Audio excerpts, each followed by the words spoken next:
Bonsoir à tout le monde.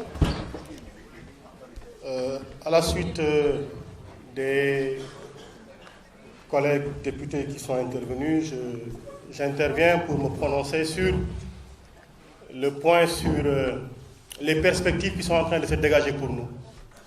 Parce qu'après les exposés très brillants et précis des honorables, il n'y a que ces précisions-là à faire. Tout à l'heure, Abbas Fall a expliqué que nous avons une pleine conscience et une pleine maîtrise de ce qui nous attend.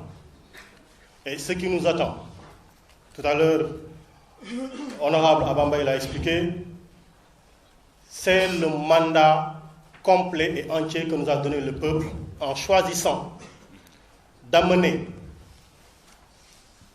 82 députés dits de l'opposition au niveau de l'Assemblée nationale. Et ce mandat-là, il n'est autre que ce que nous avions promis pendant la campagne. Parce que nous avions dit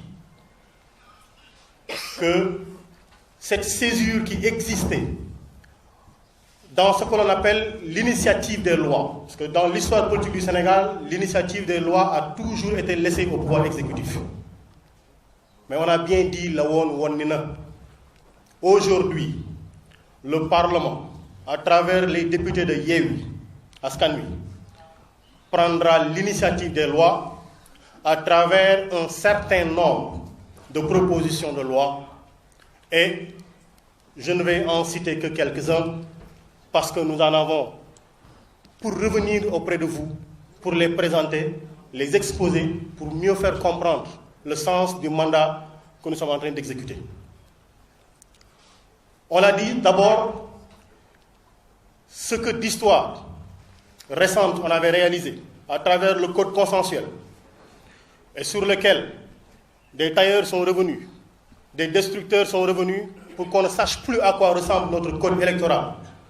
Nous allons faire des propositions de loi pour avoir un code électoral qui nous permettra de ne plus jamais revenir sur les questions de contestation, de combats politiques inutiles et de débats préélectoraux sans fin sur la lisibilité du vote, sur la lisibilité du mandat que l'on donne à ceux qui seront candidats.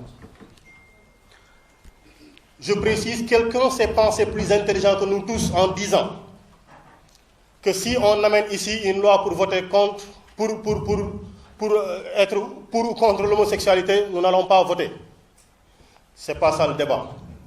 C'était très intelligent, son idée a été très lumineuse, mais nous avons bien vu le tuyau. Ce n'était pas ça le problème. Le problème, c'est qu'il y a une disposition légale qui n'est pas précise sur la criminalisation de l'homosexualité. Nous voulons, parce que la loi pénale, elle est précise. On ne peut pas interpréter. Elle ne souffre pas d'interprétation, la loi pénale. On ne peut pas assimiler en matière pénale. Nullum crimen, nullum poena, sine lege, c'est ce qu'on dit en latin. Il n'y a pas de peine ni de crime sans loi. La loi doit être précise. Nous voulons une criminalisation de l'homosexualité. Nous allons travailler à ramener sur la table une proposition de loi.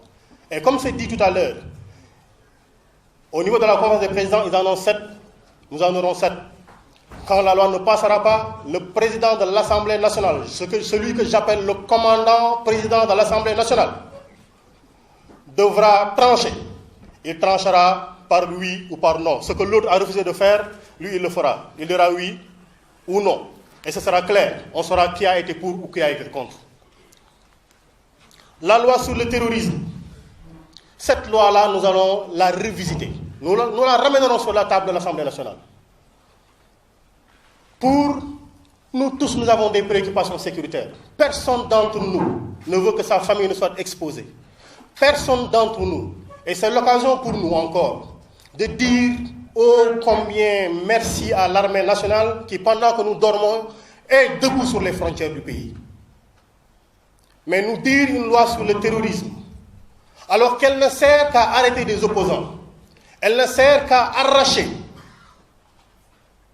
Ousmane Seck, Amidia et autres, Ousmane Diagne et autres, à leur famille, parce que simplement quelqu'un a souri, parce que simplement on veut se débarrasser de quelqu'un, il nous faut trouver des boucs émissaires, il nous faut revisiter cette loi-là pour la ramener à sa raison objective, qui veut qu'on ne traite que de terrorisme, mais qu'on ne prenne pas les citoyens, les honnêtes citoyens, qui se réveillent de chez eux, qui sont viticulteurs, qui sont etc., on les traite de terroristes.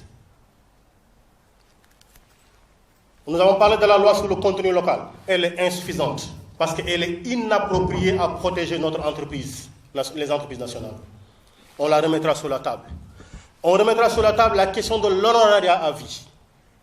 On la remettra sur la table. Des commissions d'enquête parlementaires sur les morts qu'il y a eu. Et on veut passer ça à perte et à profit. On reviendra dessus. Sur ce qui s'est passé au niveau de la Poste. Sur le port autonome de Dakar, sur les accords de pêche, on reviendra là-dessus.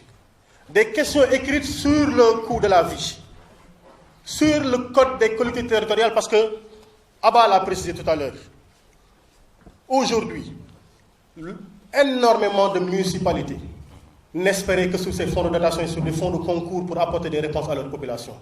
Mais parce que simplement un maire ne porte pas le maillot qu'ils portent eux. Aujourd'hui, nous sommes au mois quasiment d'octobre. Les gens attendent encore. Les ASC ne peuvent pas recevoir leurs subventions parce que Macky Sall refuse de le leur donner. C'est simplement ça. Simplement ça. Alors, il faut qu'ils sachent que, désormais, on ne part pas à l'Assemblée nationale pour insulter, comme ils le font. Parce que les insultes sont parties d'eux. On ne part pas à l'Assemblée nationale pour applaudir. On part pour bûcher, et terriblement, durement bûcher. Et on va les obliger à bûcher. On va les obliger à bûcher.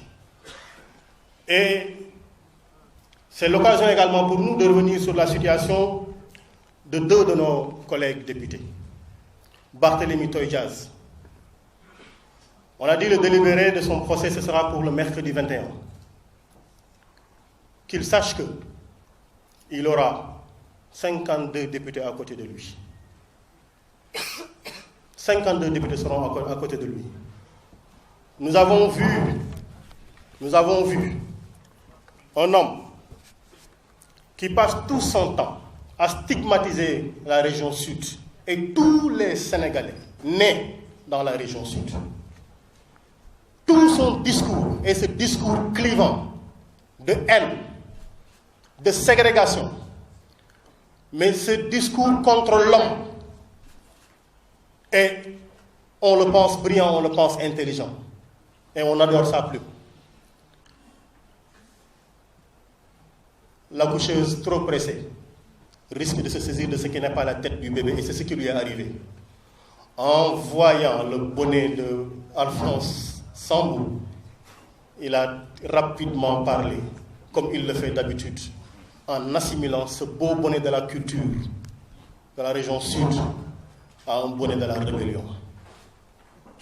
Et après, il s'est évertué en écrivant, en réécrivant, en réécrivant, en écrivant sans cesse pour se justifier. Mais la couleuvre est trop grande pour passer. Et il devra en répondre. Et on espère cette fois-ci que le tailleur constitutionnel, redevenu ministre de la Justice, laissera la justice faire son travail. Parce qu'on l'a suffisamment protégé, ce monsieur-là, qu'il réponde de son insulte à la culture sénégalaise, qu'il réponde de son discours anti-humaniste, ce discours ségrégationniste, qu'il en assume les conséquences. Voilà les propos que nous voulions tenir. Nous ne voulons pas être plus longs que cela. Merci beaucoup. Je fais une dernière précision. Le secrétaire général de l'Assemblée nationale est à la retraite. C'était juste une précision complémentaire pour qui comprend. Merci beaucoup.